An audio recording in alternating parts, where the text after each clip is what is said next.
go. Alrighty. Good morning, everybody, and welcome to the Medicare Cafe. We're getting on just a little bit earlier to just do some pre-chat, and you tell me if something's not working. I was gonna say we're live. The audio looks good. The audio is it's fine. Public. I think we're all the things are happening. This might be the first time It's with the in new a couple months. With the new. I guess we've had this set up now for a month. Yeah, but it'll be interesting. New computer, new camera. Who dis?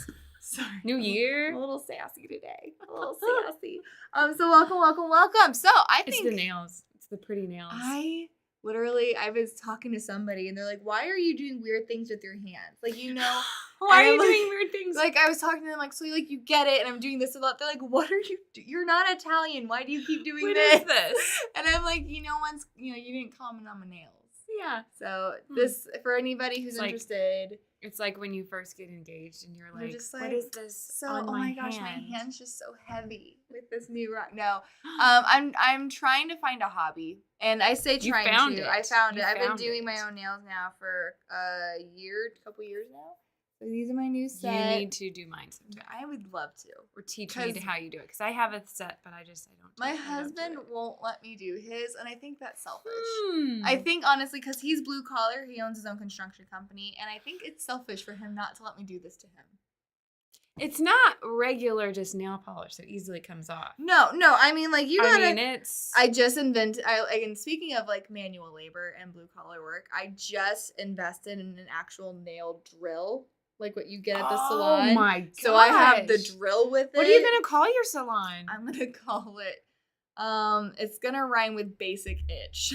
Basic Itch Salon. It's gonna be those who can't do. It's a good one. Do nails. That's me. It's me. So welcome.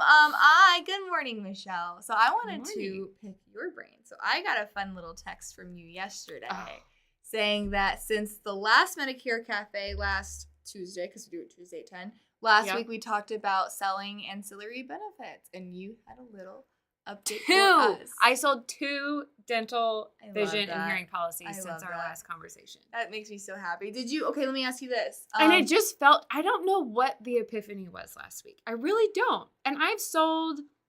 Like, because you've sold dental vision before, yeah. I probably have 30 to 40 active dental vision policies, which I think that's decent. It's probably, I don't know.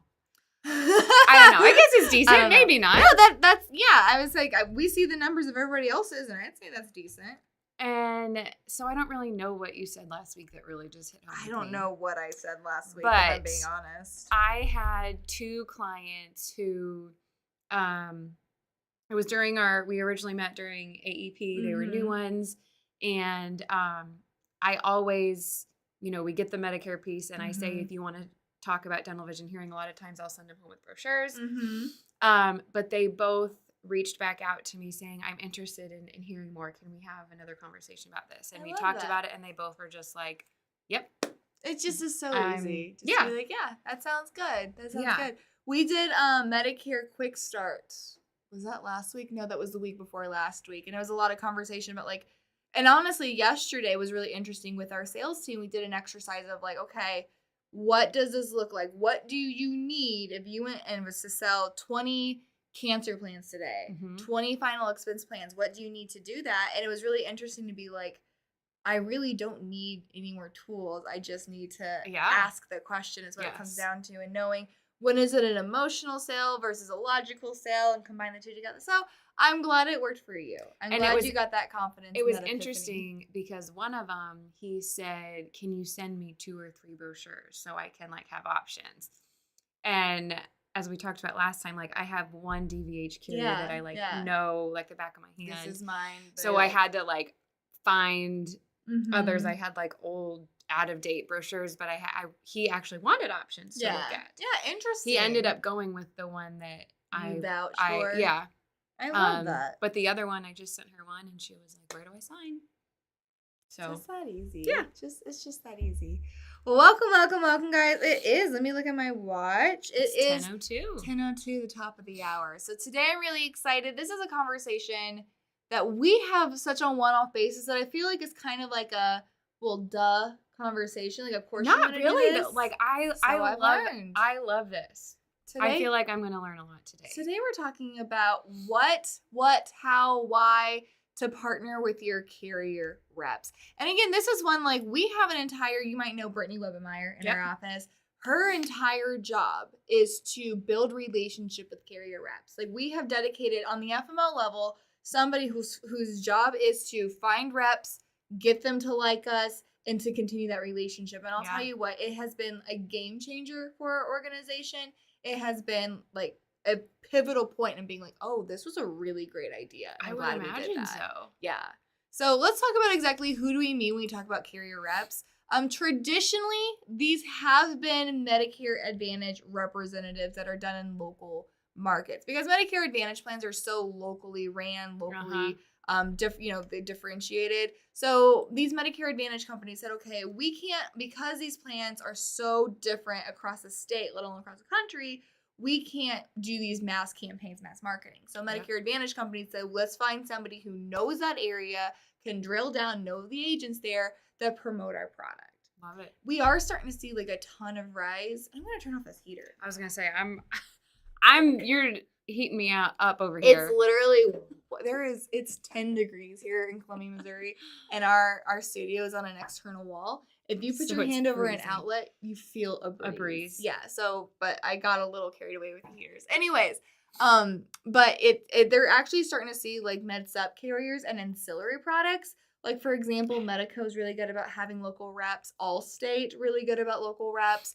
Things like, so like you're starting to see other carriers be like, oh, there's a reason why this strategy works. We need to start doing it. How do you find them? Like, I know, like, I get emails all the time from every carrier, but how do I know which is the one I want to build a relationship with? You call us is honestly what it comes down to. But we'll get to that. That's a really great question. Like, how do I find like one? Because I'll tell you what, not all reps are created equal. Right. And something that you're starting to see happen less, but you used to see a ton of reps like I don't want to use the word incestual, but like the Medicare market and the insurance industry is too small to burn any bridges. Yeah. If you will, like if a rep, like you literally like, where's this rep at today? Like you get to know these people and they may be at that company for 6 months, but they're at some company. They might hop around. It used to be really, really like we used to say, it's not even worth getting to know these local reps because next AEP, they're going to be different. Right. We're starting to see that actually change to where we're seeing reps. Like, look at Raghi in Columbia. Yeah. He's been a rep since 2014, 2015. Yeah. He's been here for a really long time and hasn't changed companies. So you're starting to see a lot more stability with these local carrier reps. So it is worth building the relationship. Well, that's what I guess I asked because I feel like Raghi was one. He's a United Healthcare rep. And he, like, actively, I feel like, came to me. The good ones do. I was going to say, the good ones do. I can remember I've gotten a phone call from Humana before, but nobody else has like wanted me. Nobody wants to be my friend. You know what I mean? So like, yeah, I want to know who they are. We'll talk about that. I love that. The biggest thing to remember is that like their success is your success. They get bonused. They get like their income. So yeah, they should want to reach out to us. Exactly. A lot of their income comes from the success of that market, which is oftentimes why I think it's actually connecting the dots. Why you saw carrier reps jump ship all the time. Because Medicare Advantage plans were so this year they're hot, next year they're not. And their income comes from the sales in that area. Yeah. So if they have a really bad plan, they're jumping ship because that's their income, right? Yep. And so now that plans are much more stable, you're starting to see people hang tight for a little while. Makes sense. But again, they local market reps are actually given marketing dollars, they're given budgets, they're giving marketing help, they're given like really creative ways to help agents grow. Yeah. Right? So it's certainly that is their actual job. I've experienced that again with Raghi. Like he had called me and been like, what events are you hosting? Mm-hmm. How can we help you? Yes. And that's like what they're supposed to do. Point blank asked me how to do that. Now the reason why he can do that is because he knows you. And we'll talk about that here in a little bit. Last thing is, again, with the biggest mistake you can make with a carrier rep is reach out to them October 1st and expect to be helped. If they don't know you, they're not going to reach out to you. You know what I mean? They're going to invest in those who are invested. Absolutely. And one of the biggest fears that you're going to have with local market reps is like, I don't want to give you all these marketing dollars and then you go right Aetna, you go right Humana. So there is a little bit of give and take and trust when working with these reps, but it is, again, really important and can be a huge game changer to build when it you do. before AEP. You gotta do it because you can't, like, everybody's showing. First of all, they're crazy inundated because during AEP, their marketing is next to done. They do a ton of their marketing and a ton of their investments leading up to AEP. Yeah.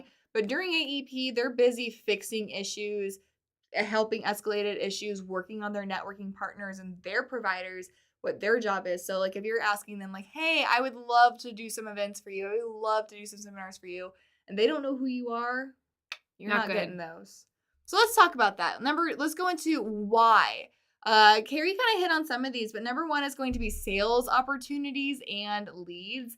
It is possible, especially carriers like United Healthcare, WellCare, Aetna, a lot of these ones that have internal sales distributions, they will get leads that cannot be sold because they don't want to work with a call center agent.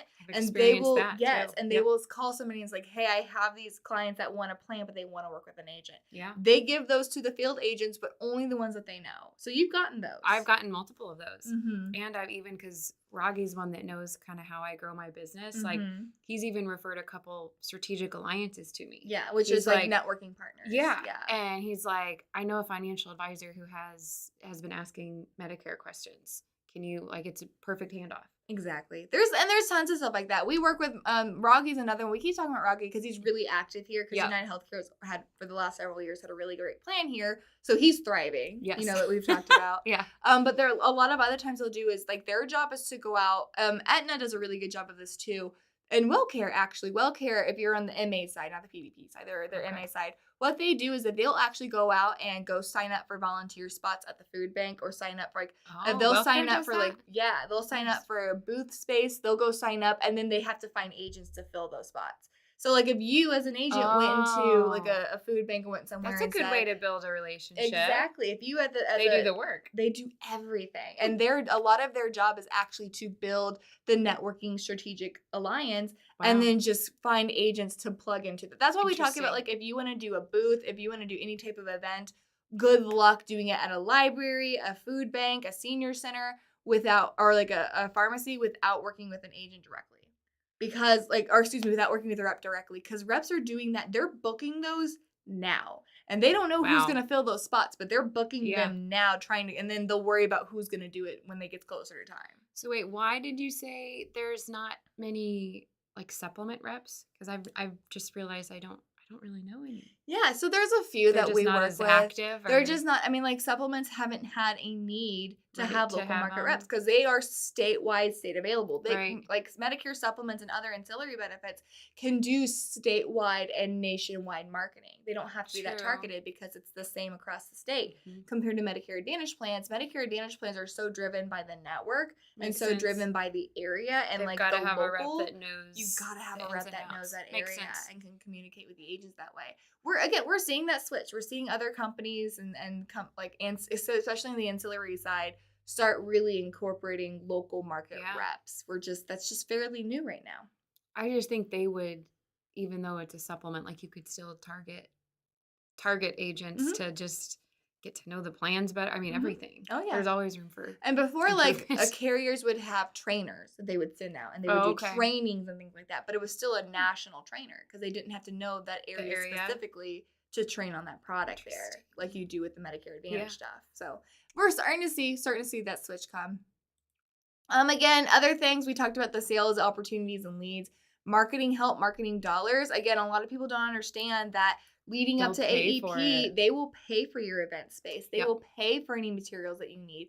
They will give you marketing dollars. And especially if you're doing niche markets like D-SNP or chronic, they have so much money set aside specifically for those special demographics that they will, like, give you anything that you want. All you have to do is just come to them and say, this is my marketing plan. Yep. If you walk up to them and you're like, hey, I would like to market, they're going to be like, cool, what are you going to do? So come up with a marketing plan, but literally, like, for example, United Healthcare, all of their 100% of their marketing dollars are done on a local level, meaning they don't involve FMOs like us to distribute those funds. So they will not give you money if they don't know who you are and they don't know that you're good for it. That happened with me with United Healthcare, and I had a D-SNP presentation to a local nonprofit here, and I had told Rocky about it, and he was like, what do you need? I will provide muffins, cookies, coffee. Yes. Do you want me there? Like, what do you need from me? Yes. And what I loved is he was completely cool with, I was like,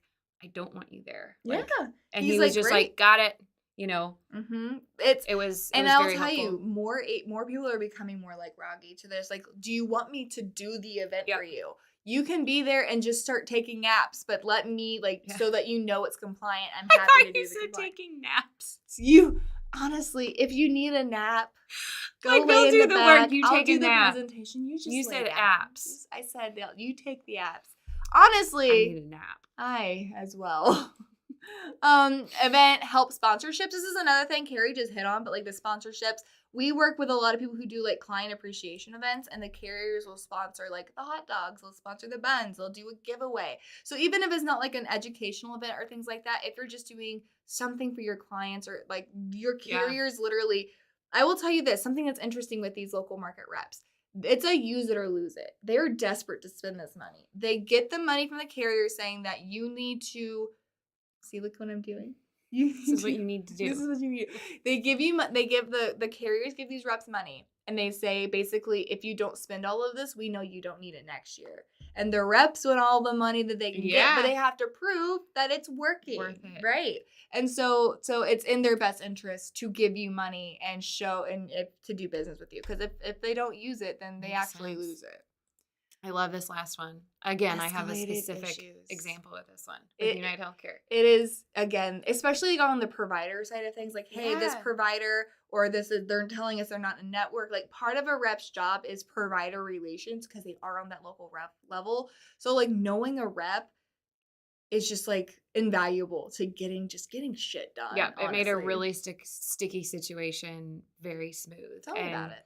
So I had a husband and a wife. They were duals. Like zero income, full Medicaid status. So two spouses. So they were filing on the same income. One was not getting a bill, but the wife was getting a bill for a dual. And she was like, why am I getting this? We're on the same plan. Yeah. And when I looked like in Jarvis at the eligibility, it said she shouldn't be getting a bill. Like it said full status, zero premium. All the things. And so I asked Raggi, I was like, what do I do here? And he was like, this is weird. And he escalated it for me. And like we had answers within like a couple of weeks. That's awesome. So. And again, it's just like, it's kind of like, it's the old saying that I learned well long ago. And I actually had a college professor tell me, it's not what you know, it's who you know. For sure. And like and I used to think that's really stupid. I'm going to outwork everybody. I don't need to know people. I'm just going to work my ass off. And that didn't work. So, I mean, it does to an extent, but really like it is truly who you know. Well, and that's why I just love that this was a topic today, because it's never dawned on me until today that like I can reach out to them. And that would behoove me. To be the one to pursue them. Like, I don't just have to sit and wait for them to come to me. No, it's the same thing. Like, it's all of your network. I know, it just made, I never thought of it like that. Yeah, they're a networking partner. You don't expect your clients to just, like, reach out to you. I mean, you would love for that to happen. But here's the thing, like, I know me. I am my own worst habit. I am my biggest enemy.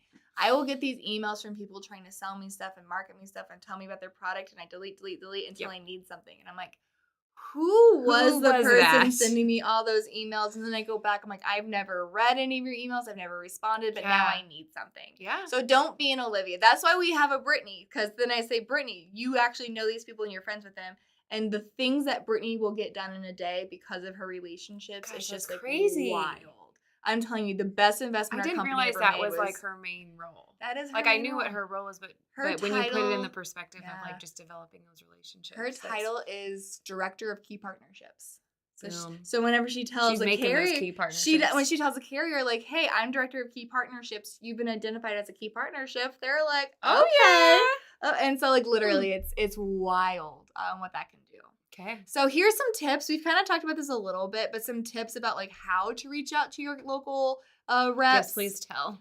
Go to the trainings. As somebody who trains for a living, I hate showing up to an empty room, or I hate showing up to people who are just super not engaged. My agents, anytime we get like offered like, oh, hey, here's some cool opportunities. Here's some things like, let's like Lead Center right now, or Medicare Center. We need some things to test out. Give us some agents who can test this really cool stuff out. the first people I think of are the people who are engaged with us. Yeah. And it's not like no favoritism, nothing like that, but it's like, hey, they're engaged with us. They appreciate us. They use our services. They're showing interest in you, so obviously you're going to want to show interest back. Exactly. So just Two-way street.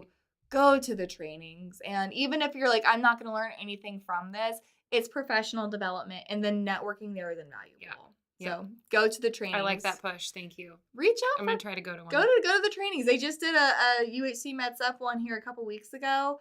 My other thing would be like reach out for coffee, just like you do with your other partnerships. Mm-hmm. They're easy. And again, like your question is a good time. Like, how do I know who to reach out to? Yeah. Call Brittany. Okay. Brittany will say, here's the UHC one. Here's the Aetna one. Here's the Humana one. Here's the Anthem one.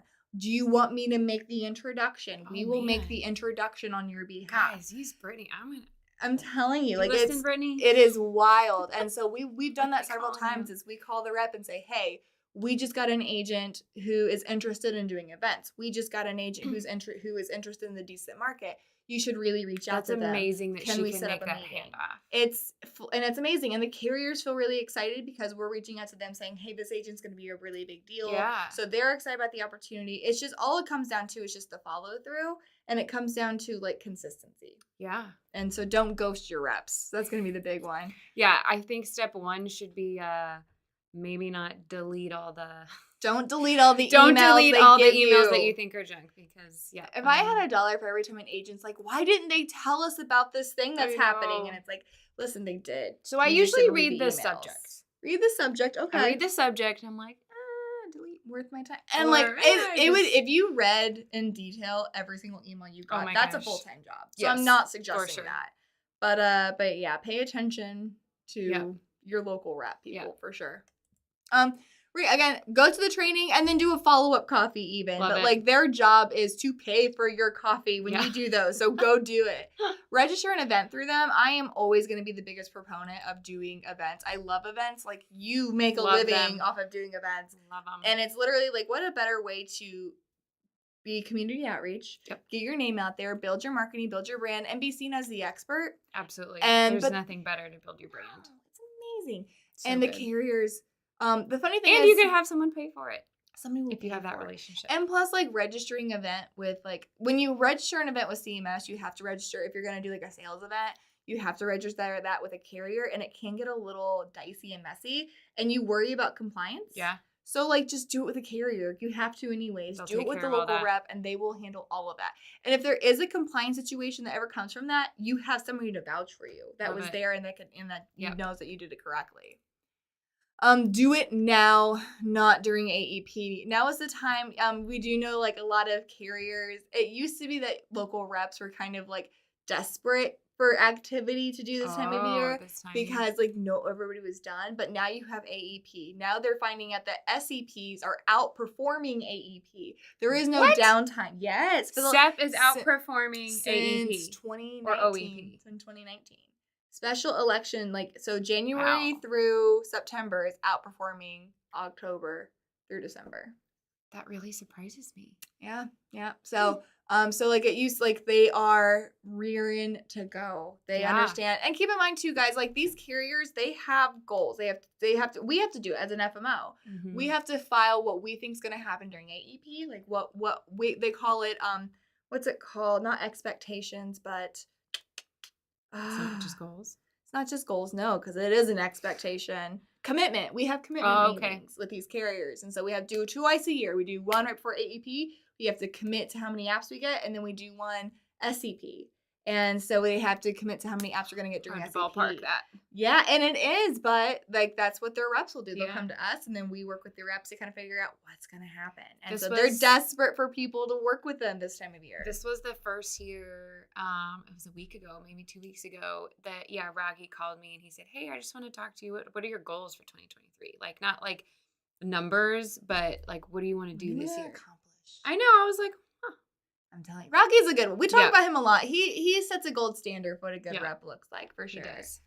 And then, like, call us. Like I said, I've mentioned this several times, but we literally have an entire team led by Brittany that their job is to connect you to the reps. And I will tell you, and I'm very transparent about it, not all reps are created the same. Oh, I'm sure. No, there are some reps that, like, I didn't cut it as an agent, but, like, I don't want to leave the insurance industry, so I'm going to go be a rep. Oh. Which isn't necessarily good. Listen, because sometimes it's like those who can't do teach. Yep. You know, I get that. But a lot of them are like, I now get paid and I don't really have to work that hard for it. So they're not, I would say, like, we've seen a pretty significant exit of those types of reps because now the industry is different than it was than it used to be. But I'd say for the most part, there are some really, really strong market reps out there that they're much more stable than they used to be. They don't jump ship nearly as often as they used to. It's worth it. It's worth it. But talk to them now. I'm gonna build some relationships. I can tell you that. Do it. Just go to the trainings, get the coffee with them, and just, if nothing else, make yourself known. Even if it's not like, hey, let's do an event together. Let's go run the world together. It's like, hey, during AEP, when you need some leads ran, think of me. You gotta be. It's what you do. You be top of mind. You only do that through consistent communication. Love it. I'm just, you're giving me all kinds of things to do. This is all I do today. I just tell other people what to do. I thought today's topic was going to be about taxes. Oh, yes, Michelle. So that's a good point. Tomorrow, Will Pierce is doing a tax tips for agency owners. So that is tomorrow. To register for that one, go to smsteam.net. Click on the events tab. That is a go-to webinar one, not on our YouTube page. But it is going to be basically tax tips about, like, what's it called whenever you say I buy money and write-offs? What is a write-off? How to calculate? Yeah, like write-offs. I figured it out. I just had to talk it out and do some more of my hand things. There's lots of who's putting that on? Will Pierce. Okay. Who had to have just the saddest childhood because both of his parents are CPAs. And he's in insurance. So he actually, has a lot of knowledge about, like, taxes. Yeah. I don't know how taxes work. They're complicated. I don't like them. I have a really interesting situation. This is completely off topic, but it's... Well, we've hit our last slide, so I'm ready for it. What my 10:30 call is about. Which is in 6 minutes. 6 minutes. So a lady went to... She had a... Let me see where this all started. She had a conversation with Social Security and found out that she didn't realize that she was eligible to take her late husband's survivor benefits early, which you can start taking those as early as 60. Okay. And so anyways, she found out about her survivor benefits and they were like, well, we can backdate them. Oh. But if you backdate your Social Security, they automatically enroll you in Part A. Okay. So you cannot be drawing Social Security and not enroll in Part A. You have no... Yeah. But she's still working. And contributing to an HSA. Yep. Okay. And so she was like, well, I don't want to backdate that if that's going to enroll me in Part A. And so, because she's contributing to her HSA. And so anyways, we're having to navigate through, does it make sense for her to keep contributing to her HSA or does it make sense for them to backpay her Social Security? What dollar amount makes more sense? Because she's going to have to pay the 6% tax and back out those contributions of the last 6 months that she's been contributing to her HSA. That seems really messy. Because you would literally, are these mine or are these yours? Not mine. I've been looking for these. Okay, sorry. I found my glasses. Yeah, because then you would actually have to line up dollars and cents and do the math. Yeah, that's what we're doing. Oh my God, you poor thing. That sounds like my actual nightmare. I don't math. I refuse to math. This is a financial advisor I've never worked with either. And so he was you have to do well. Yeah. Stupid. He's like, I got a weird one for you. I was like, okay. Great. Thank you. But he was like, I don't think any of this is right. Like, does this sound all correct? And I was like, she actually got a really good rep at Social Security. Happens. Yeah. I was like, the fact that she found out all of this from one Social Security rep is amazing. So, all right. Well, on that note, that call is in 3 minutes. I want to give you time for prep for that. So thank you. Yeah. Thank you for your insights. It's always helpful. Thank you for this topic. Yeah, this was actually, if you know whose idea it was to do this. Whose? Brittany's. Brittany's? Like, we should talk about it. I was like, why haven't we talked about this more? Yeah, haven't in the year I've been here. No. So welcome. Thank you guys. If you do have any other questions, comments, concerns, threats, or promises, you can continue to text this line. That is my cell phone, so feel free to text me directly or feel free to call our office, 1-800 689-2800. And you can talk to Brittany about figuring out who your local market rep is. I'm calling you, Brittany. Yeah. So until next time, guys, have fun. Make money. And give impeccable service.